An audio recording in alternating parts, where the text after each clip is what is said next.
Secretary general ಆಗಿ ಕೆಲಸ ಮಾಡ್ತಾಯಿದ್ದೀನಿ. ಇದ್ರ ಜೊತೆಗೆ ನಾವು ಇಲ್ಲಿ ಥ್ರೋಬಾಲ್ ಫಾರ್ ಹೆಲ್ತ್ ಅಂತ ಒಂದು ಪ್ರೋಗ್ರಾಮನ್ನು ಶುರು ಮಾಡಿದ್ವಿ. ಫಸ್ಟ್ ವರ್ಲ್ಡ್ ಹಾಸ್ಪಿಟಲ್ ಬೆಂಗಳೂರಲ್ಲಿ ಕಿಡ್ನಿ ಡಯಾಲಿಸಿಸ್ ಪೇಷಂಟ್ಸಿಗೆ ಥ್ರೋಬಾಲನ್ನು ಹೇಳ್ಕೊಡೋಣ ಅಂತ ಒಂದು ಕಳೆದ 2 ತಿಂಗಳಿಂದ ನಾವು ಕ್ಲಾಸಸ್ಸನ್ನು ಆನ್ಲೈನ್ನಲ್ಲಿ ಮಾಡ್ತಾಯಿದ್ದೀವಿ ಪೇಷಂಟ್ಸಿಗೆ. ಇವತ್ತು ಕಿಡ್ನಿ ಡಯಾಲಿಸಿಸ್ ಸೆಂಟ್ರಲ್ಲೇ ಇದ್ದೀವಿ ಎಲ್ಲ ಪೇಷಂಟ್ಸ್ ಜೊತೆಗೆ. ಅವರ ಅನುಭವವನ್ನು ಕೇಳ್ತಾ ಇದ್ವಿ, ಹೇಗೆ ಅನ್ನಿಸ್ತು ಅವರಿಗೆ ಥ್ರೋಬಾಲ್ ಆಟ ಆಡಿ ಅಂತ. ಪ್ರತಿಯೊಬ್ಬರು ಏನು ಹೇಳ್ತಾ ಇದ್ದಾರೆ ಅಂತಂದರೆ, ಮೊದಲನೇದು ಅವರಿಗೆ ಸ್ಟಿಫ್ನೆಸ್ ಇರುತ್ತಲ್ಲ, ಮೈಯಲ್ಲಿ ಒಂದು ಗಟ್ಟಿಯಾಗಿರುತ್ತೆ, ಕೈ ಬೆರಳುಗಳು ಈ ಥರ ಎಲ್ಲ, ಅದೆಲ್ಲ ಕಡಿಮೆ ಆಗಿದೆ ಥ್ರೋಬಾಲ್ ಆಡೋದ್ರಿಂದ ಒಂದು. ಆಮೇಲೆ ಮನಸ್ಸಿಗೆ ಖುಷಿ ಆಗ್ತಾ ಇದೆ. ತುಂಬ ಜನ ಹೇಳಿದರು ಮೊಮ್ಮಕ್ಕಳ ಜೊತೆ ನಾವು ಆಡ್ತಾ ಇದ್ದೀವಿ ಅಂತ. ಅಂದರೆ ಒಂದು ಕುಟುಂಬದಲ್ಲಿ ಬಾಂಧವ್ಯನೂ ಇದು ಬೆಳೆಸ್ತಾ ಇದೆ, ಜೊತೆಗೆ ಆರೋಗ್ಯ ಇಂಪ್ರೂವ್ ಆಗೋದ್ರ ಜೊತೆಗೆ ಒಂದು ಕುಟುಂಬದಲ್ಲಿ ಬಾಂಧವ್ಯನೂ ಬೆಳೀತಾ ಇದೆ. ಮೊಮ್ಮಕ್ಕಳ ಜೊತೆ ಮಕ್ಕಳ ಜೊತೆ ಅವರು ಆಟ ಆಡಿದಾಗ ಇಲ್ಲಿ ಫಸ್ಟ್ ವರ್ಲ್ಡ್ ಹಾಸ್ಪಿಟಲ್ನವರು ನಮಗೆ ತುಂಬ ಸಹಕಾರ ಕೊಟ್ಟರು. ಡಾಕ್ಟರ್ ಅರವಿಂದ್ ಅವರು, ಡಾಕ್ಟರ್ ಕೃತಿಕಾ ಅವರು, ರವಿ ಸರ್ ನಮ್ಮ ಜೊತೆನೇ ಇದ್ದಾರೆ ಇಲ್ಲಿ, ಟೆಕ್ನಿಷಿಯನ್ ಅವರು, ಇವರೆಲ್ಲ ತುಂಬ ಸಹಕಾರ ಕೊಟ್ಟರು. ಅದರಿಂದಾಗಿ ನಾವು ಪೇಷಂಟ್ಸಿಗೆ, ರೋಗಿಗಳಿಗೆ ಸಹಾಯ ಆಗೋ ಥರ ಒಂದು ಪ್ರೋಗ್ರಾಮನ್ನು ಮಾಡಿದ್ದೀವಿ.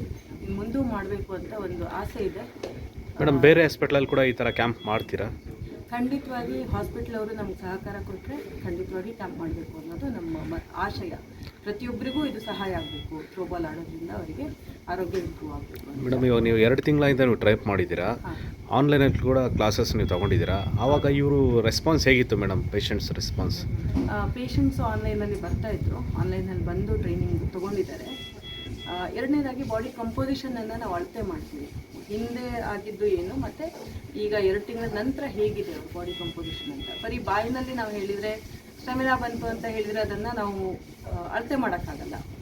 ಅದ್ರ ಬದಲು ನಾವು ಬಾಡಿ ಕಂಪೋಸಿಷನನ್ನು ತಗೊಂಡು ಒಂದು ರಿಸರ್ಚ್ ಮಾಡಿ ನೋಡಿದಾಗ ಅವರು ಯಾರಿಗೆ ದೇಹದಲ್ಲಿ ಬಾಡಿ ಫ್ಯಾಟ್ ಕಂಟೆಂಟು ಸ್ವಲ್ಪ ಜಾಸ್ತಿ ಇತ್ತು, ಅವ್ರದ್ದು ಬಾಡಿ ವೆಯ್ಟು ಕಡಿಮೆ ಆಗಿದೆ ಮತ್ತು ಬಾಡಿ ಫ್ಯಾಟ್ ಪರ್ಸೆಂಟೇಜು ಕಡಿಮೆ ಆಗಿದೆ, ಸಬ್ಕ್ಯೂಟಿನಿಯಸ್ ಫ್ಯಾಟ್ ಕಡಿಮೆ ಆಗಿದೆ, ಮತ್ತು ಫ್ಯಾಟ್ ಲೀನ್ ಮಾಸ್ ಅಂತ ಕರಿತೀವಿ, ಮಸಲ್ಸು ಜಾಸ್ತಿ ಆಗಿದೆ.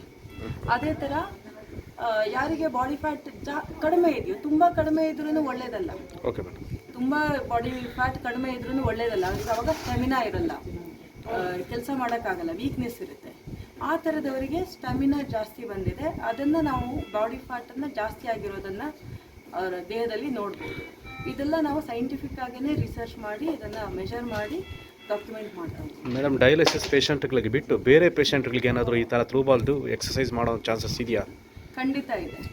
ಈಗ ಕಳೆದ 1 ತಿಂಗಳ ಹಿಂದೆ ಒಬ್ಬರು ನೀ ರಿಪ್ಲೇಸ್ಮೆಂಟ್ ಆಯಿತು, 2 ಕಾಲು ನೀ ರಿಪ್ಲೇಸ್ಮೆಂಟ್ ಆಯಿತು. ಅವರಿಗೇನು ಓಡಾಡೋಕ್ಕಾಗಲ್ಲ, ವಾಕ್ ಮಾಡೋಕ್ಕಾಗಲ್ಲ, ಏನು ಮಾಡೋಕ್ಕಾಗಲ್ಲ.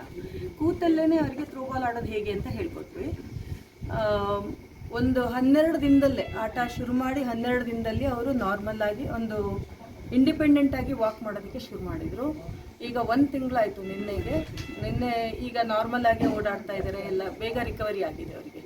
ನೀ ರಿಪ್ಲೇಸ್ಮೆಂಟ್ ಆದ್ರೂ ಸಾಮಾನ್ಯವಾಗಿ 1 2 ತಿಂಗಳ 2.5 ತಿಂಗಳ ಬೇಕಾಗುತ್ತೆ ಓಡಾಡೋದಕ್ಕೆ ಅಂತ ಹೇಳ್ತಾರೆ ಡಾಕ್ಟರ್ಗಳು. ಆದರೆ ಇವರಿಗೆ 1.25 ತಿಂಗಳಲ್ಲೇ ಅವರು ನಾರ್ಮಲ್ ಆಗಿ ಓಡಾಡೋದಕ್ಕೆ ಸ್ಟಾರ್ಟ್ ಮಾಡಿದ್ರು, ಎಲ್ಲ ಕೆಲಸ ಅವರೇ ಮಾಡ್ಕೊಡ್ತಾ ಇದ್ದಾರೆ. ನಮ್ಮದೇ ಒಂದು ಪೇಷಂಟ್ ನೀ ರಿಪ್ಲೇಸ್ಮೆಂಟ್ ಆಗಿ ಅವ್ರಿಗೆ ಥ್ರೋಬಾಲ್ ಎಲ್ಲ ಆಡಿಸಿ ಈಗ ಅವರೇ ವಾಕ ಕುಲಕರ್ಣಿ. ಹೌದಾ? ಎಸ್ ಮೇಡಮ್, ಇವಾಗ ಟ್ರೈನ್ ಅಪ್ ಮಾಡಿದ್ದೀರಾ? ಟ್ರೈನ್ ಅಪ್ ಮಾಡಿ ಶ್ರೀಕಾಂತ್ ಕುಲಕರ್ಣಿ ನೀವು 2 ನೀ ರಿಪ್ಲೇಸ್ ಆಗಿ ಈಗ ಆಕ್ಟಿವ್ ಆಗಿದ್ದಾರೆ. Okay sir. ಅದೇ ಮೇಡಮ್, ಇವಾಗ ಟ್ರೈನ್ ಅಪ್ ಮಾಡಿದ್ದೀರಾ, ಇವತ್ತೆಲ್ಲ ಅವ್ರ ಅನಿಸಿಕೆ ಎಲ್ಲ ಕೇಳಿದ್ರೆ ಏನು ಅಂತ ಹೇಳಿದ್ರು ಮೇಡಮ್? ಅವರು ನಿಮಗೆ ಎಕ್ಸ್ಪೆಷಲಿ ಏನೇ ಅಂತ ಹೇಳಿದ್ರು ಅವರು ನಿಮಗೆ ಡೀಟೇಲ್ಸ್? ಅವ್ರಿಗೆ ಮೊದಲನೇದಾಗಿ ತುಂಬ ಖುಷಿಯಾಗಿದೆ. ಆಟ ಆಡಿದರೆ ಎಲ್ಲರಿಗೂ ಖುಷಿ ಆಗುತ್ತೆ, ಸಹಜವಾಗಿ ಅಲ್ವಾ? ಸೊ ಅವರಿಗೆ ತುಂಬ ಖುಷಿಯಾಗಿದ್ದಾರೆ. ಮನೆಯಲ್ಲಿ ಮೊಮ್ಮಕ್ಕಳ ಜೊತೆ ಆಡ್ತಾ ಇದ್ದಾರೆ, ಖುಷಿಯಾಗಿದ್ದಾರೆ. ದೈಹಿಕವಾಗಿ ಅಂತ ನೋಡಿದಾಗ ಅವರಿಗೆ ಒಂದು ಸ್ಟಾಮಿನಾ ಇಂಪ್ರೂವ್ ಆಗಿದೆ, ಶಕ್ತಿ ಬಂದಿದೆ ಮೈಯಲ್ಲಿ, ವೀಕ್ನೆಸ್ ಕಡಿಮೆ ಆಗಿದೆ, ಸ್ಟಿಫ್ನೆಸ್ ಕಡಿಮೆ ಆಗಿದೆ ಅಂತ ಅವ್ರು ಹೇಳಿದರು.